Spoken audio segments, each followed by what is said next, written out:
Leah, guess what? What? I just sent you a picture of this guy that I'm really into. What do you think? Oh, hold on. Okay. Well, it looks like he's got a great personality.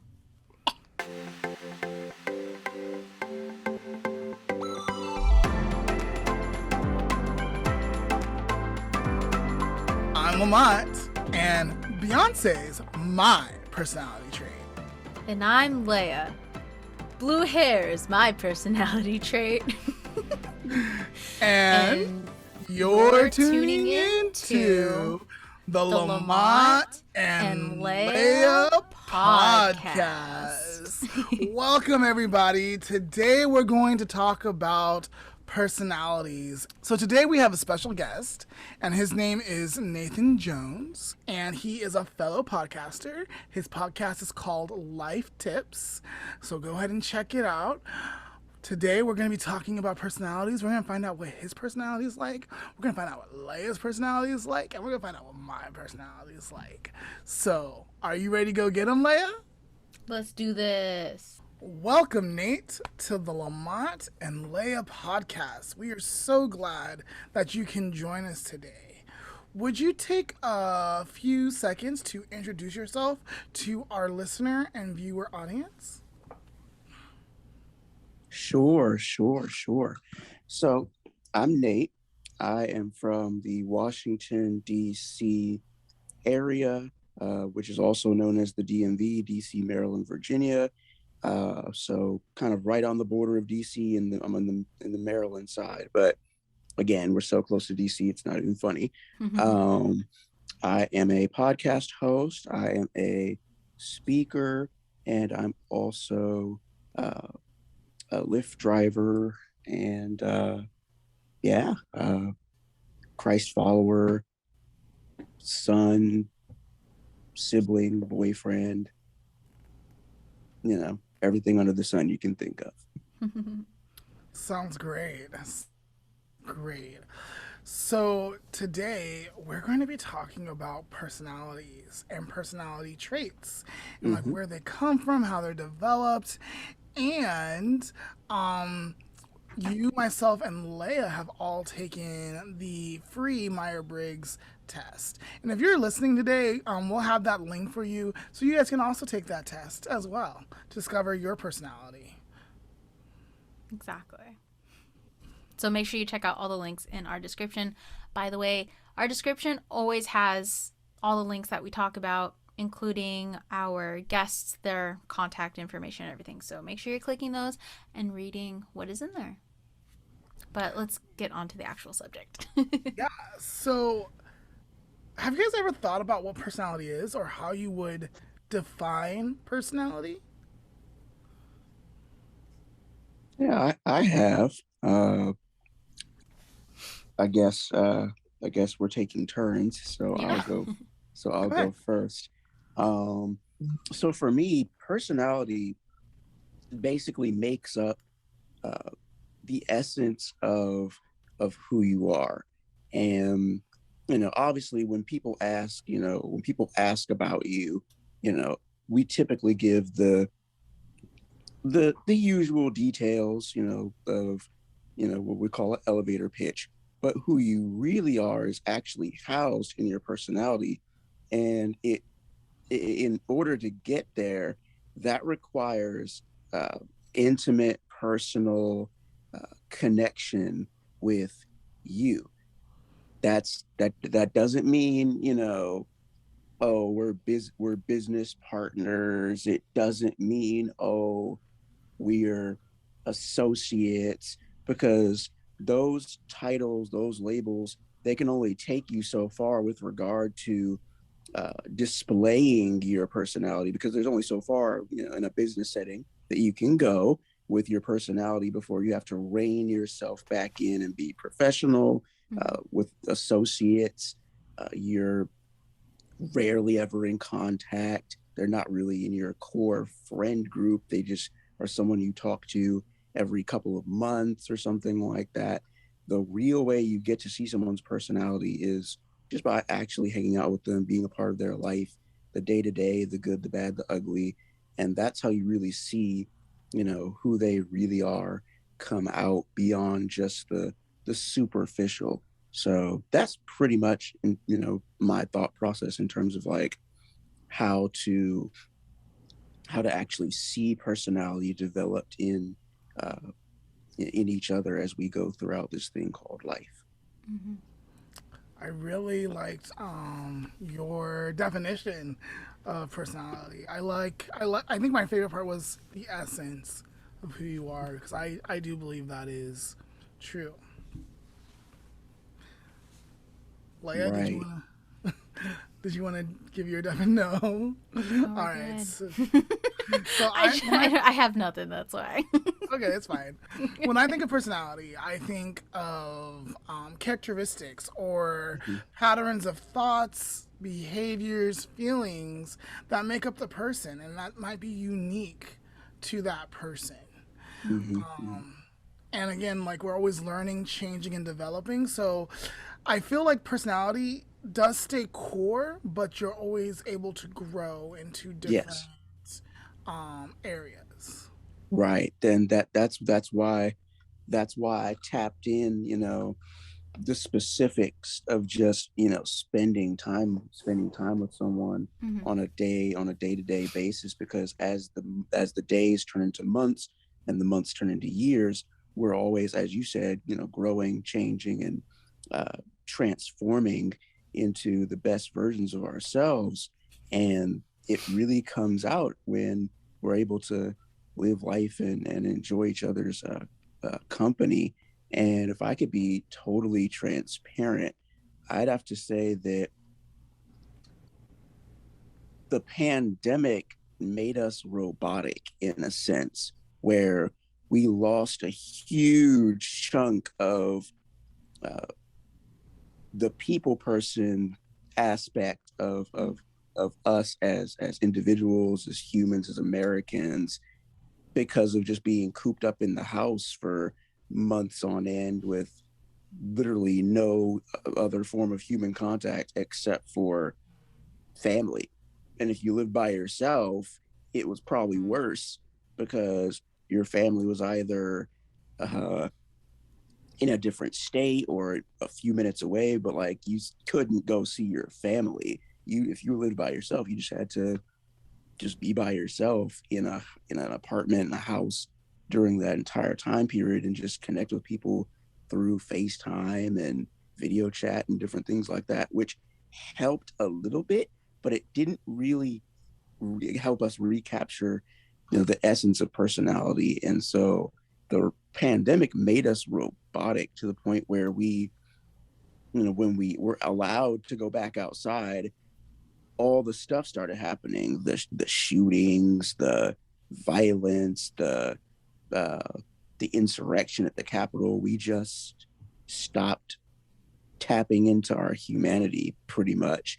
And so, we couldn't really switch it back on when we were allowed to go back outside and all the mandates and stuff were done away with. Um, the other thing that comes to my mind when it comes to personality is the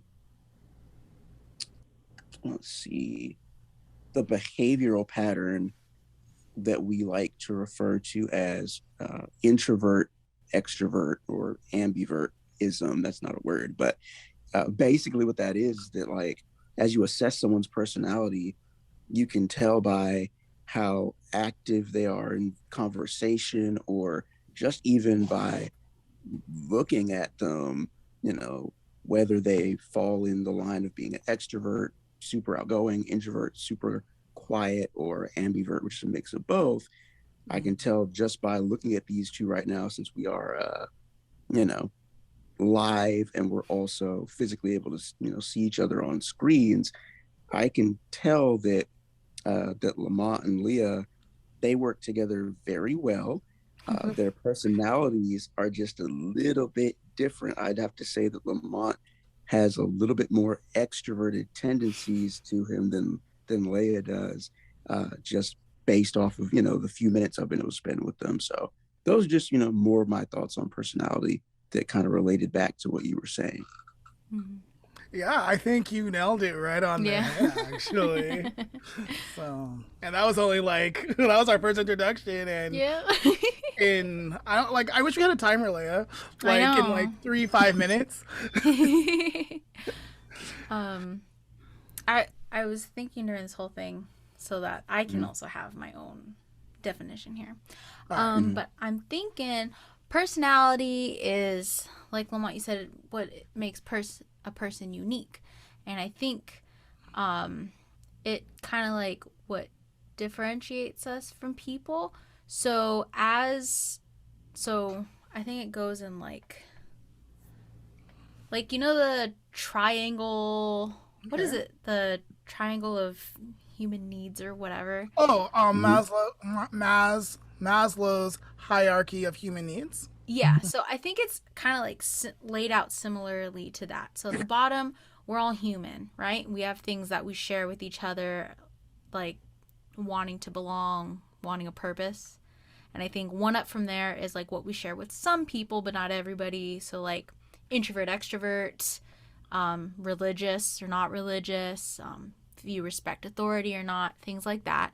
And then I think one more level comes your personality, which is what you might not share with others, or might not share with too many people. And it's kind of like things that are a little more uniquely you. So like dolphin enthusiast, or like, I can't think of anything else, but I think that at the top is more of like what makes up your personality. Triangular. Wow, come on, Dr. Leah, coming up with your own theory of personality. Dr. Leah Nakaahiki, no degree needed. I might have read it somewhere. I'm just relaying it into my own words. Research. Research is always good. But yeah, so going off of what both of you guys kind of said, actually. All right. So we've talked a lot about personality, and we even got what's it called? Analyzed? Yeah. Analyzed. Let's move on to the next thing. Which is, where does personality come from? Like, how do we develop it? Or create it? Or are we just born with it? Or maybe it's Maybelline. I think we're definitely born with it, right? Like, babies are born with different, I believe babies have different temperaments. You have your calm babies, you have your loud babies, you have all different kinds of babies. So I do think it's kind of in our DNA, but then as we all know, it's that whole argument of nature versus nurture, and how both of them are combined to make an individual, and it takes both nature and nurture to build up a person. Right. Yeah. That reminds me of the research they're doing on serial killers. They have found that there are certain personality traits that to look for, pretty much. I don't remember what they are, but pretty much they've noticed a pattern in a lot of serial killers in which they have a lot of the same personality traits growing up. So there's an argument for and against that personality can be genetic, or at least influenced by genetic things, which is fascinating. I wish I had prepared a little more on that, because it's very interesting. That is fascinating. Because I would want to kind of argue that serial killers might, and I'm not stigmatizing anyone, but might have sociopathic tendencies. Because I can't imagine being a serial killer and killing or harming someone and having like good feelings or bad feelings. They could. I don't know. I'm not a serial killer, but I would imagine that they might have like some sociopathic tendencies. Yeah, I'm pretty sure that's what they say in the theory too. It's most of the time sociopathic tendencies with certain like cues. Ooh, one of them is harming animals. Yes, I remember reading that for myself. Yeah. The practicing of harming animals and it progressing. Mm-hmm. Anyway. So Nate, where does personality come from? What do you think? So ignore the doorbell and the closing the doors in the background. Sorry. So personality. Oof. So it's a mix of what Lamont said and a little bit more. So babies do have unique personalities, and when a baby is born, you instantly, like right off the bat, get a feel or a sense for what type of personality that baby is going to develop as it continues to grow. And as we also know, depending upon the baby's parents, said boy or girl will grow into the personality of whichever parent they cling to the most. Now, in the beginning, I'll say 90% of the clinging goes toward the mom in the beginning. Over time, it reverses itself where that 10% kicks in, and either the young boy or young girl grows out of the dependency on mom and starts to develop more of a dependency or a liking to the dad. So after the couple of months of baby period or years of baby period pass, and you don't need like the breastfeeding and all the other stuff that babies initially need, and you actually start growing and walking and talking and different things like that, that's generally when you start kind of gravitating to one parent or the other. In my case, I gravitated towards my mom and continue to gravitate towards my mom, whereas my sisters, both of them, the oldest and the youngest, gravitated towards my dad over time. The other thing is where personality actually comes from. Me personally, as a God-fearing person, personality comes straight from God himself, and he downloads your personality into you from the moment that you're conceived. And then when you come out and you grow, that's when we get a real sense of, okay, this is the type of person again that you're growing into. Because it's interesting that you would ask that, because my girlfriend and I were watching He's All That on Netflix, the remake Oh, of I She's All liked That it. from a couple of years ago. I loved it.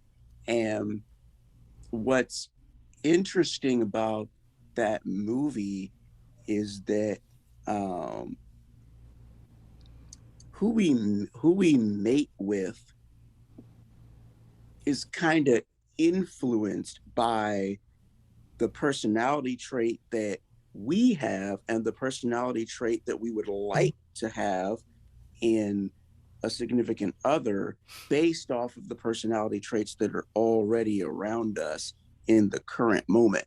That's why when people ask, so what are you looking for in a significant other, 9 times out of 10, now you don't really hear the men, having lists and stuff like that. It's mostly the women that have the lists of, oh, he's got to be, 6'1", have a nice car, work a 6-figure job, et cetera, et cetera.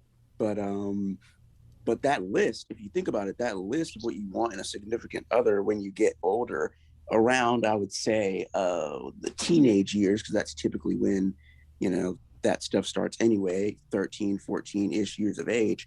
That's when you really start to see, okay, I know my personality and I'm still developing my personality, but now I have to get used to someone else's personality alongside all the other personalities I have around me. It's easy with friendships, it's easy with family, because you don't get to choose your family, you're stuck with them.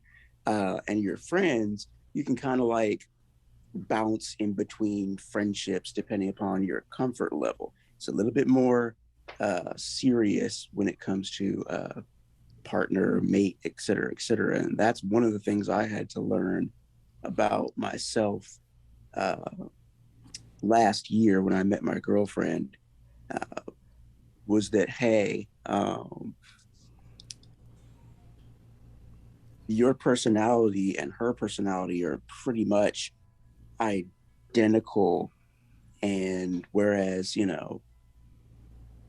prior to her previously, the personalities didn't quite match up, which speaks to why some of them either didn't last or were, extremely short-lived. But I'm getting a little bit ahead of myself. I'm gonna come back into the circle of the conversation. But that pretty much is, in my opinion, where personality comes from, and just a little bit more about how it affects us. Tying in the movie. Mm-hmm. Yeah. I agree with what you're saying. Leah in our notes says this is what you call co-created, where you pick up from those around us and people who want to be like, people you want to be like, or you want to be like us. But yeah, when we're dating someone or we're getting involved with someone, we're going. Hold on. So, Leah, we kind of talked about this before. Like, there's different sides to us, right? Mm-hmm. It's all me.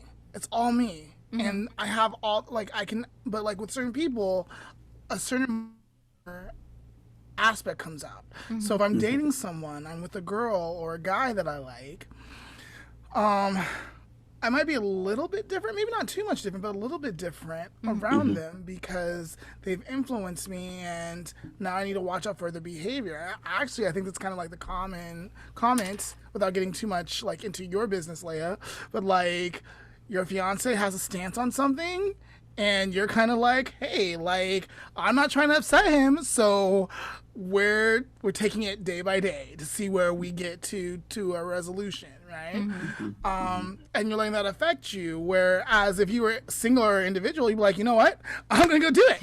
Like, I don't have to answer to nobody, like, I'm gonna go get it done. Mm-hmm. So yeah, co-created, like picking those things, and then you see things in other people that you like, and you want those people to be like you. If you're an anime watcher, there's an anime called Fruits Baskets. And there's the main character, her name is Toru Honda. And I remember posting on Facebook like years ago, like, man, I want the heart of Toru Honda, because she was so loving and kind. And when she was able to be that loving and kind, it set everyone around her them free. And I loved that about her. And I was like, I want that as part of my personality aspect. And I think I've done things to kind of cultivate that. So it's quite interesting that that Lamont mentioned your current relationship status. And yes, while we do want to keep those details private, the overarching theme that popped into my head as he was sharing those details was basically like, wow, like, okay, first of all, congratulations, that's amazing. And number two, it takes a lot of work to get to that point every day. You're pretty much putting up with someone else's personality. And, within that example that Lamont shared, it was just like, wow, Leah seems so humble, because it takes a humble person to take a step back when those conflicts and different pressure points arise in the relationship phase, the engagement phase, to say, okay, hey, I don't want to escalate this any further. I should probably take some steps back to calm down. Then I'll bring it back up later and we can come back to some sort of an agreement or a cohesive stance together so that we can keep the collective bond that we have intact. Co-created. Co-created. But Lamont, you brought up something very interesting that actually leads us into our next little question here. You said that, you know, when you're around different people, you may act a little different, but you're still you on the inside. And I think that is, so our different personality traits that we have, right? They influence our behavior, not shape it. So if you're like a confident person, your behavior will show for the most part that you're confident. So all the different things that you do are going to have some type of situation where you're showing that confidence.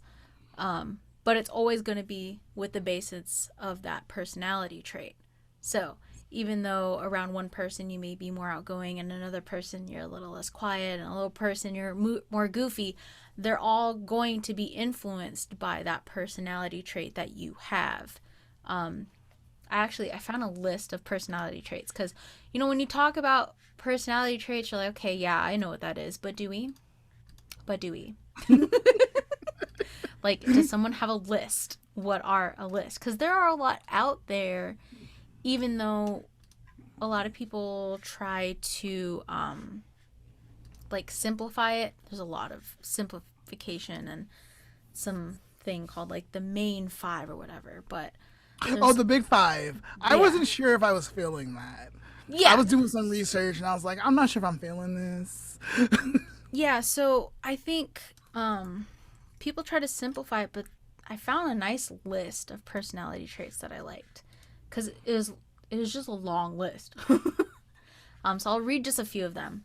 Sincere, adventurous, caring, dedicated, emotional, loyal, sociable, wholesome, affectionate, cheerful, determined, trusting, fun, ambitious, strong, robust, friendly, devoted, clean, frank, intense, foolish, practical. So I think there's a lot of personality traits, and I think we're all made up of different ones. But I think it was the conversation we were having with our friend John about how at the core, your core self, you have certain personality traits, and everything that you do is influenced by those thoughts.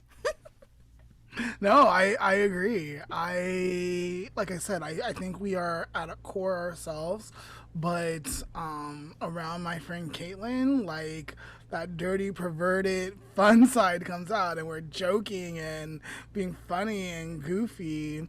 When I'm around my mom or people of authority, I'm very respectful, very attentive. And stuff. When I'm around Leah, I'm just myself, the co-host of the Lamont N Leah Podcast. But no, like, yeah, it's just like but then I have values, I have beliefs, and I think one thing that people always talk about is Lamont's caring, Lamont listens, Lamont shows up. So these are probably things that are inherent in my personality that probably play it throughout, even though I might be a little bit dirty sometimes, or super respectful, or being an awesome host of an amazing show. Exactly. So it's kind of very interesting that you mentioned all those personality traits, just simply because, you know, I can relate to Lamont in terms of, you know, the caring side, the loving side, but I'm also honest, truthful. I'll tell you the whole truth and give it to you real. And then also, yeah, different people bring out different sides of us. You've got the adults, you know, obviously you got to be, you know, different around you know, your different adults, your bosses, co-workers, but also, depending upon the friend you have, they bring out the best in you. They bring out certain wild sides or certain caring sides you never knew you had before. And I can say for me, the majority of my friends have helped me just be the best version of myself, and also remember that friendship is about showing up and making sure that you cultivate the bond that you want to have in the future, so that God willing, grandkids and different dynamics like that. I've always imagined having kids one day, and them meeting some of my friends, and just showing them, hey, mom and dad, we've had these relationships in our lives since we were your age, and it's just been fantastic. And which reminds me of the Kissing Booth movie series that I have watched all of them, and the same theme came up, because, and I'm not going to spoil it for those who haven't watched it, but the Kissing Booth movies basically teach you how to be a really amazing friend, but also how to not be toxic, if that makes any sense. And then, of course, the dating aspect that comes out in those movies, it teaches you, hey, when you're in a really interesting situation, personality wise, it's about growth and being willing to sit down and really move through the relationship. Because, and again, not to spoil it, but Elle and Noah, their personalities were night and day different, and it took them through a intense journey, whereas she and Lee had similar personalities to each other. They just didn't have that romantic component. So it's it's different with each person.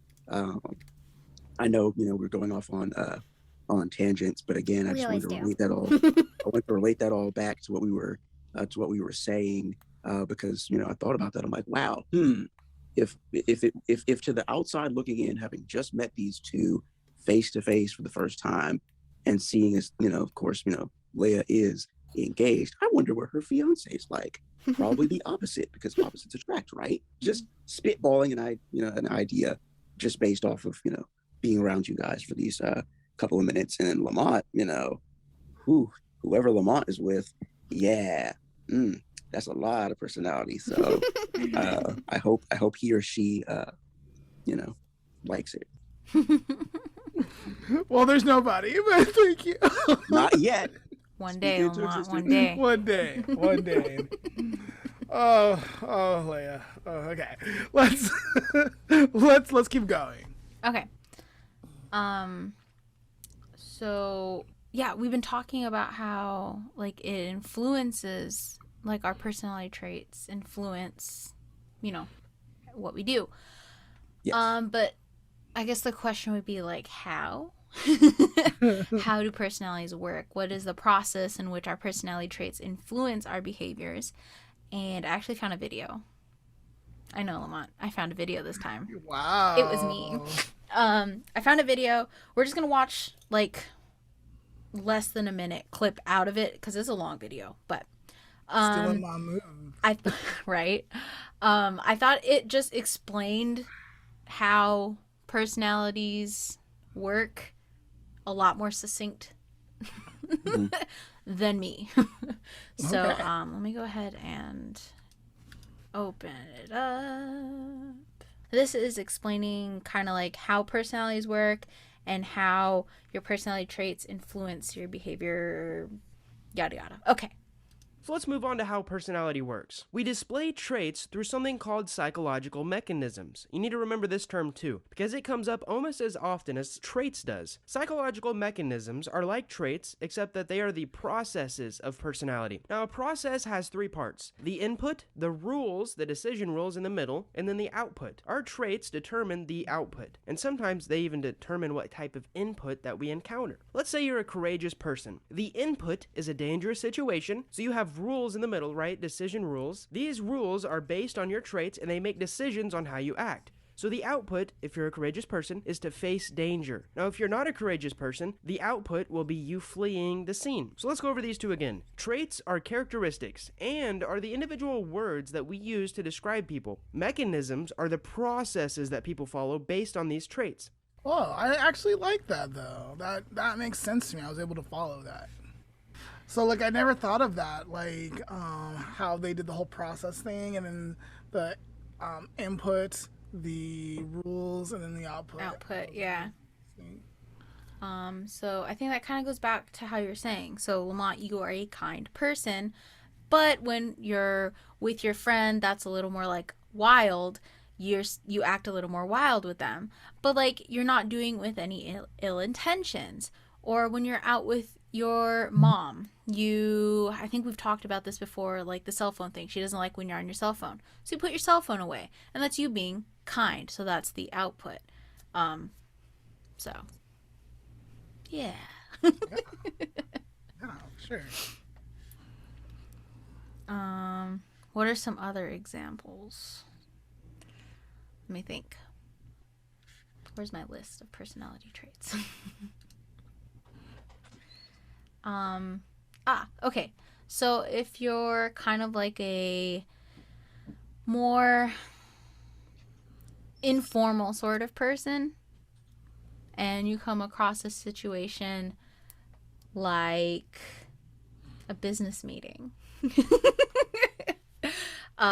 it may dictate that even though it's a business meeting, you want it to be a little more fun. So you try and like crack a few more jokes and whatever to make it more fun than a stuck-up business meeting and whatnot. Let's take aggressive. So I believe in nonviolence, right? I do.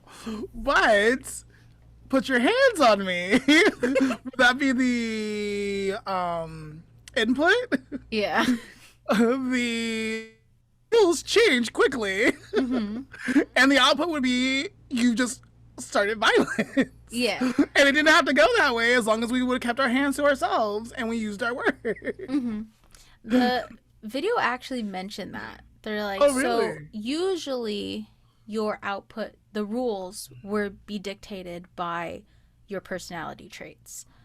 But there are certain cases where you would act outside of your personality traits because of the situation. So in that situation that you gave us, Lamont, you're not an aggressive person. You're a kind person. But if someone's going to throw hands, you know? It's going down. Like... It's going down. And so you're acting outside of your personality traits, but we're all humans. It happens, you know, where you're not going to act as you would imagine because of outside stressors. Good and bad. Good and bad. Yes. Right. I like the job aspect. I like the job aspect that you were referring to in terms of the business setting and different things like that, because that's where we I'll say expand upon personality traits the most, because we're taking life in stages.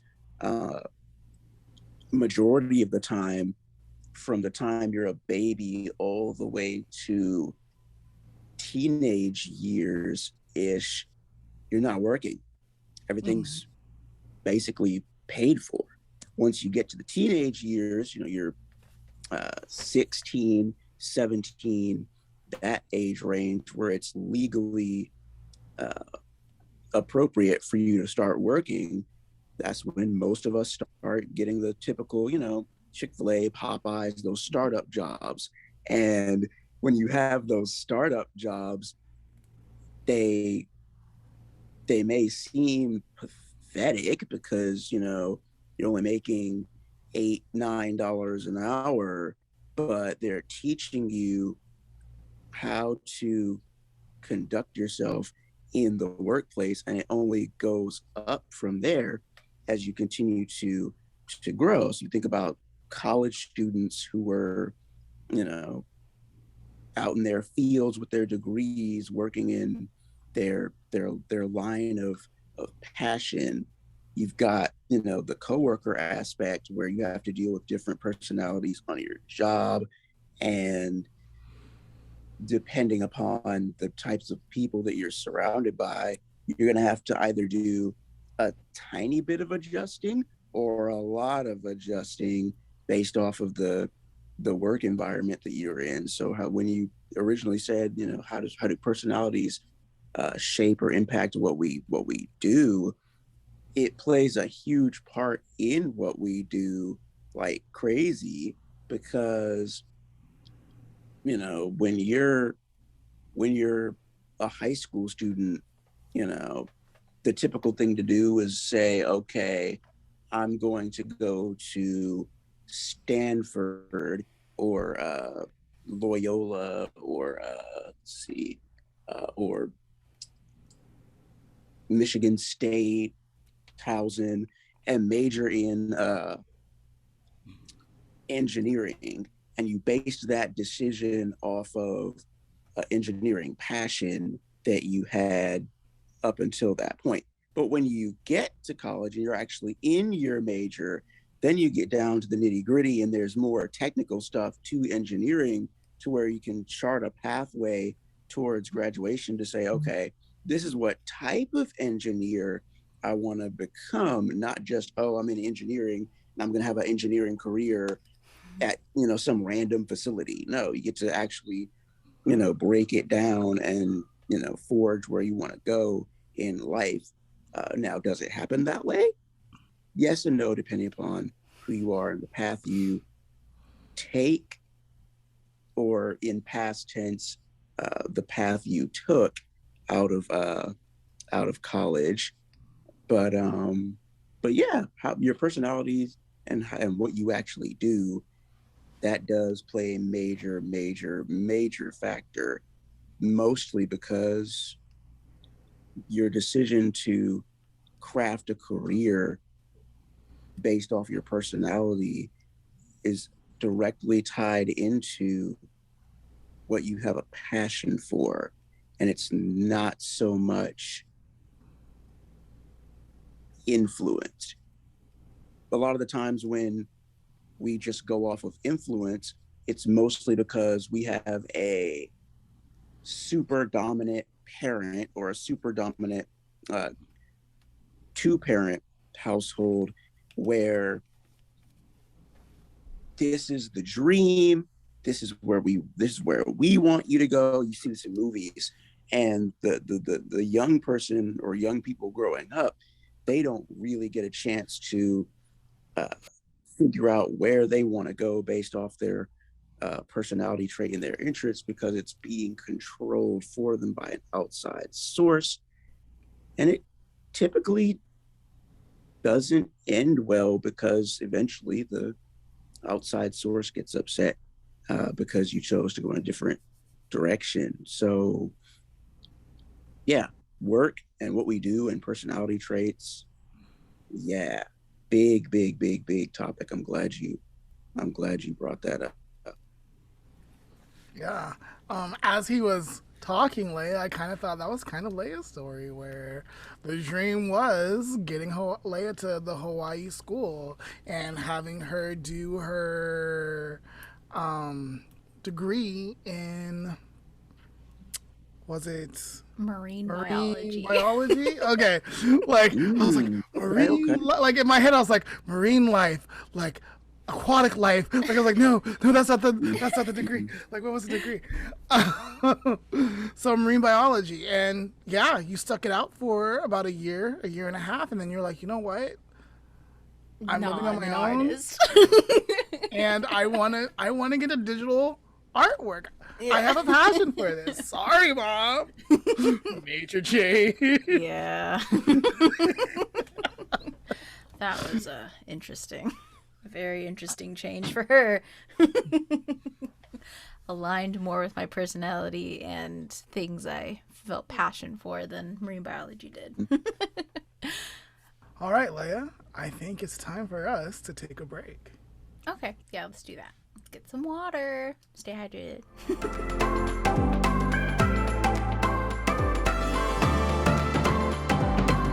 And we're back. So, are you guys ready to discuss your Myers-Briggs results? Yep. Well, before we do that, I think I should tell you guys about Myers-Briggs. So, Myers-Briggs is a test that we all did, and it's a self-report, maybe inventory, designed to help you identify different personality types and strengths and preferences. The questionnaire was developed by Isabel Myers and her mother, Catherine Briggs, based on their work of Carl Jung. And he is a well-known personality theorist in psychology. Okay. So, if you click on the link below, you can do your test. Yeah, so the actual Myers-Briggs test is paid. So there's a link to that. You can check it out. You can pay for it if you want. But there are a few companies, including the one we've linked down below called 16 Personalities, that have taken the concept and done their own version of it based upon the Myers-Briggs test and all the results and stuff. So most of the time, all the information is like the same. So when you take the test, it's a bunch of different questions. A lot of them, in some that I've taken, kind of like repeat but in different wordage, just so that you can kind of like definitely solidify your thought on this one concept. Yeah, because it is made up of 4 different dimensions, I think it's called. And each dimension is represented by a letter. And so when you take your test, you'll come out with a series of letters, right? So I just want to kind of like go over what the letters mean. Because some people be like, yes, I'm an ENF, and they're like, I have no idea what that means. Yeah, so really quick, have you ever seen like 4 letters on someone's profile and you're like, what is that? They expect that person, whoever posted that in their social media, expects that you probably have experienced Myers-Briggs or know something about it. And if those letters stand out to you, then maybe you guys can be friends or something more. So, yeah. Okay, so the first one is E or I. And those stand for extroversion and introversion, which most people are very well, off knowing about already. So it says that's where you focus your attention. The second letter that you'll see will be either S or N, and that is the way in which you take information. S standing for sensing and N standing for intuition. The next one is T or F, which stand for thinking and feeling, and that's how you make your decisions. And the last letter is J or P, which stand for judging and perceiving, and that is how you deal with the world. You can get a more like in-depth definition on what the letters mean and what all of those little terms mean. That put a link in the description, because the Myers-Briggs company have like a table that you can click on each letter and see exactly what they mean. But speaking of the table, I want to go over ours. All right, let's do it. We should let our guest go first. What a great host, Leah. What a great giving host.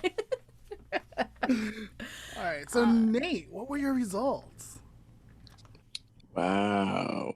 So this was interesting. I actually came out with personality of Consul, which is the letters ESFJ-A, and It says here I am 84% extroverted and 16% introverted. Got about 60% in the observant category in terms of energy, and then of course the intuitive, 40% nature, uh, 70% feeling, 30% thinking, 83% judging, and 17% prospecting in terms of the approach to work, planning and decision making, and then of course identity, 58% to 42%, and as far as confidence and abilities and decisions. So that was a very accurate. I'll say that was a very accurate description of me, basically, in terms of just the personality traits that I have, and it was kind of cool, doing it and seeing how it all kind of blends together. So yeah, that was pretty much were my results. Nice. So I went onto the table, the Myers and Briggs table. So we got all of our results, I think, from 16 personalities, right, Lamont? We all did 16 personalities? Yes. Okay. So, on the Myers-Briggs website, when you click on the little table, it actually has like a whole list of strengths, development areas, characteristics, careers, stress, relationships.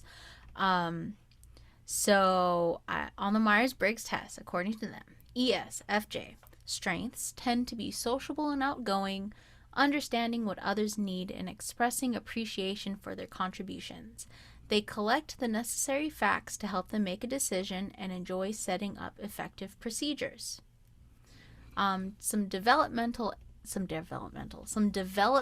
areas they may be overly influenced by what they think others want when making decisions, and may find it difficult to adjust to plans in response to unexpected opportunities. So, what do you agree with what they said, or? Yeah, I mean, that pretty much sums it up, because when you're that type of personality, it is difficult, when changes come to adapt and bring everything back into balance, to be able to move forward in life. So yeah, that sounds accurate to me. Awesome. All right. Lamont, what are you? Okay, so I am the ENFJ, and I'm known as the protagonist, or the protagonist, Okay. or the giver. I don't have my results broken down into the various sections because I did mine a while back. But I am the -A versus the -T. So there's a difference between the A and the T. I think A is assertive, and then T is what? Leah, turbulent. Yeah. So on the 16 personalities, they add a secondary character at the end, which is the A and the T. Let me go read that really quickly because I found it interesting as well. Turbulent personality types are typically not comfortable with their current lives. They often use this dissatisfaction to try and become better people. And so I'm assuming assertive is the opposite. Yeah, we've talked about assertive. Yeah, we've talked about assertiveness. Yeah, so I like that they added that because I think that does take a little spin on what the personality types would do in like certain situations. So just a little sneak peek. Mine has a T at the end, and I can definitely agree with the phrase that not comfortable with their current lives, and they use this dissatisfaction to become better people. I was like, oh yeah, that's me. So do you basically transfer transition from a T to an A at some point? I don't know. That's a good question that we need to figure out. That is a good question. Yeah. Okay. But Lamont, let me read your Myers-Briggs profile, what they said about that. Okay. So your strengths are you are able to get the most out of teams by working closely with them and make decisions that respect and take into account the values of others. They tend to be adept at building consensus and inspiring others as leaders. This is true, I think. But some potential areas to work on is these people often talk a lot. What? And they may become discouraged if they do not receive a lot of feedback from others. They expect everyone to give as much as to the tasks as they do, and they can find conflict and lack of consensus difficult to deal with. It is difficult to deal with when there is a lack of consensus. I was laughing because that's literally what Lamont complains about all the time. I don't know what you're talking. Why are you trying to drag me right now? I'm just joking. I don't think I talk too much. Do you? Like, I feel like I'm a quiet, little innocent person over here. Are we talking about the same person?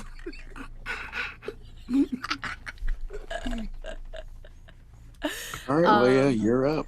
Yes, I am up. So time to out myself. Actually, so here in my hands, I hold the personality test of high school senior Leah. And I find it interesting because I've actually taken this test, like this exact one from high school. I kept it and I keep recircling things. And I've stayed like in the same box like this whole time. But I keep like showing that personality is core. Yeah, like I keep switching between little things, but it all stays in the same like section. So, my current one that I just took like this morning, I have INFPT, which is a mediator. Strange to me. Don't know why they use that word. I wouldn't say mediator. But high school Leah was an ENFJ ENFP, which is like the same thing, just more introverted now, I guess. But let me read a little bit about INFP. So yeah, more introverted than extroverted. Energy is more intuitive than observant. Nature is I rely more on my feeling than thinking. That seems to bother you. It does bother me. That bothers me. Prospecting versus more so than judging, and turbulent versus assertive. So according to the Myers-Briggs personality profile, that what was it? INFP. Let's see. INFP people enjoy devising creative solutions. Correct. Making moral commitments to what they believe in. They enjoy helping others with their growth and inner development to reach their full potential. INFPs may struggle to speak up in meetings, leading others to believe that they don't care or have nothing to contribute. They risk failing to convince others of the merit of their ideas. You know, Leah, I had a friend that was tuning into our podcast, and I think one of the criticisms that he shared with me that I didn't share with you at the time was that he feels like you didn't speak up a lot. And I was like, no, she does. Like I don't know what you're talking about. Like, she actually does, like, give a lot of input. I was like, just wait. We're just getting started.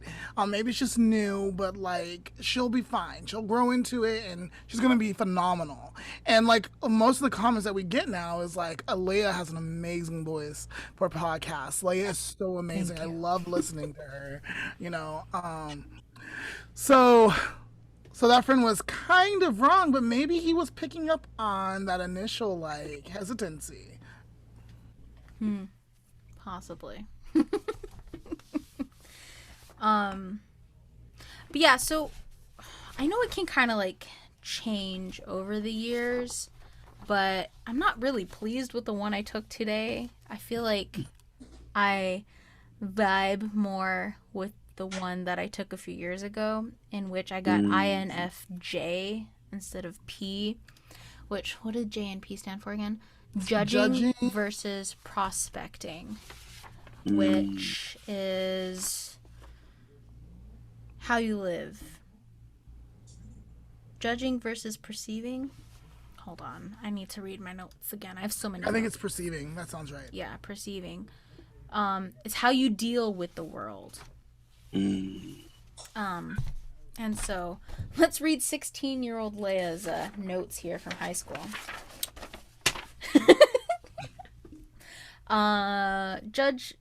Judgmental dealing with the world is choosing closure over other options, being really urgent until you make a decision, sense of satisfaction once the decision is made, establishing deadlines, self-discipline, work before play, a lot of preparation and planning, pressuring and rigid, disorganization. I was like, not really. Whereas a more perceiving outlook is you keep your options open, resistance in making decisions, having a feeling of restlessness after a decision, procrastination, set deadlines but press snooze, needs work to be enjoyable. I think I wrote procrastinating twice.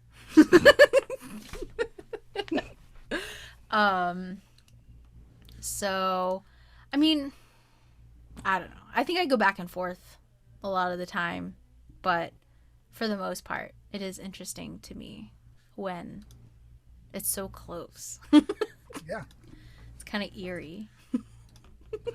You know what was interesting? I did a different test with a different company when I was working with them, and they used this to like understand each other so we could like have better relationships and work with each other's.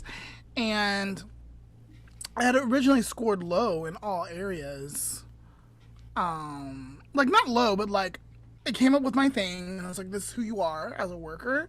And then I took it a few years later while I was in the same position, and I scored higher, but in the same exact areas. And so I was like, I wonder what kind of day I was having when I took that test versus the day I'm having now. Because today I feel incredible and strong.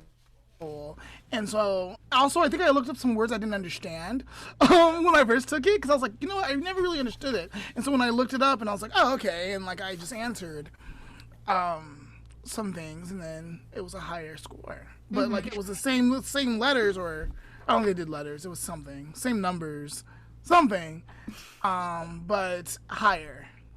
Yeah. I think that is the like downside to this type of test, because you're self-reporting, right? Right. So it's really hard to differentiate with some of the questions if it's something you actually do or something you want to do. So hold on, I have a list of the questions. At a party, do you interact with many, even strangers, or interact only with friends?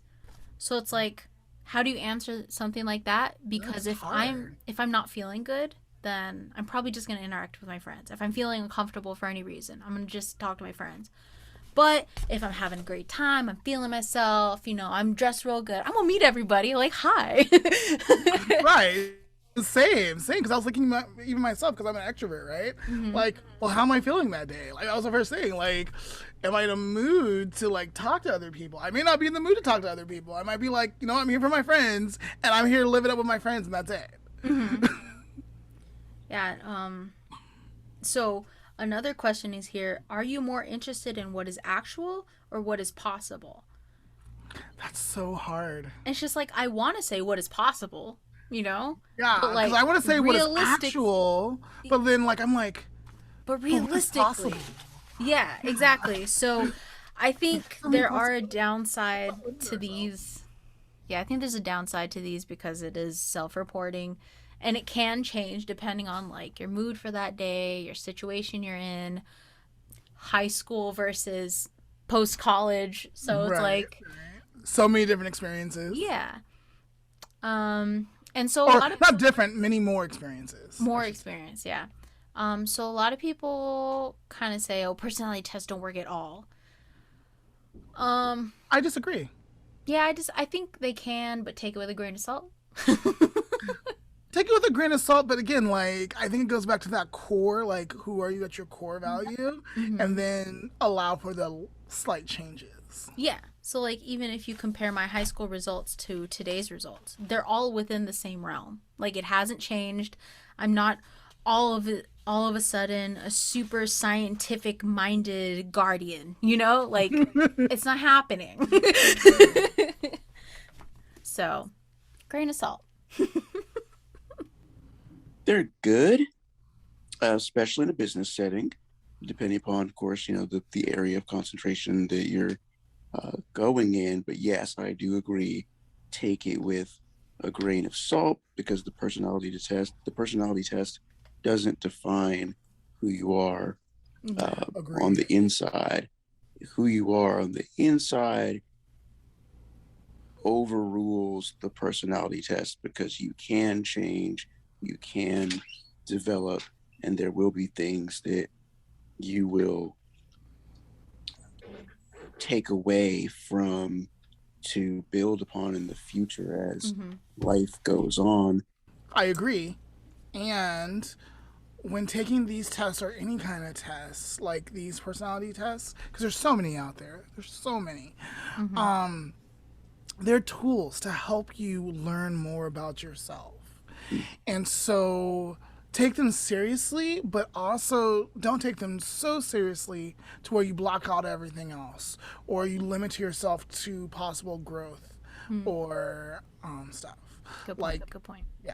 So I think they are great tools to help you learn more about yourself, to discover more about yourself, and we're all about that at the Lamont N Leah Podcast. Yes. That's all I have to say about the test. I think it's interesting. Yeah. If you guys have taken it, let us know in the comments what you got. If you agree with it, if you haven't taken it, go take it. Disagree with it. If you agree with it, disagree with it, let us know your letters. Let us know how those letters show up for you in your life. We want to hear from you. Nate, thank you so much for coming on to the Lamont and Leah podcast and talking with us today. Not a problem. So if people wanted to get in contact with you, maybe have you on their podcast or just continue this conversation or have other conversations with you, what would be the best way for them to contact you? So in the age of social media would be the best way to get in touch with me. You can follow me on Instagram at Nate_the_speaker or _Nate. You can also find me on Twitter at authgenperson. I'll send you all the social media links for that, so you can put that in the show notes. And y'all can go check out my show at anchor.fm/life tips. Send me a message there, and social media is the way to go. I'm available for bookings on my website, and the link to that is I believe in my Twitter bio. And so tap in with me and let's connect. And finally, Nate, is there any message that you just want to share from your heart? It doesn't have to be about today's subject, but like something you just want people to know and understand from you. That would be really cool. Sure. Simply put, just make the most of every opportunity you've got, because we see it all around us, and there's no hiding it. The death toll is just rising out of control. And unfortunately, once you're gone, you can't come back. So pretty much, yeah, take everything in stride, use your time wisely, and make the most of every opportunity you've got, whether it's, to be in someone's life or whether it's work related, whatever it is, just make the most of every opportunity because once you're gone, you're gone. What do you want people to say about you at your funeral? Think about it. All right. Thank you. Thank you. Thank you once again for joining us today. We really appreciate it. Sure. Thank you to our viewers and listeners, and we'll see you next week. Today's life lesson is self-exploration. It's worth it. Many of us are going on journeys, and our journeys take us to different parts of who we are, and we learn more about ourselves. It starts from the day we're born and hopefully ends until the day we die. Leaning in to those moments, being more aware of this exploration can enlighten our hearts and bring us closer to our truer selves. So continue to lean in to the exploration of yourself because it's worth it. And that is today's life lesson.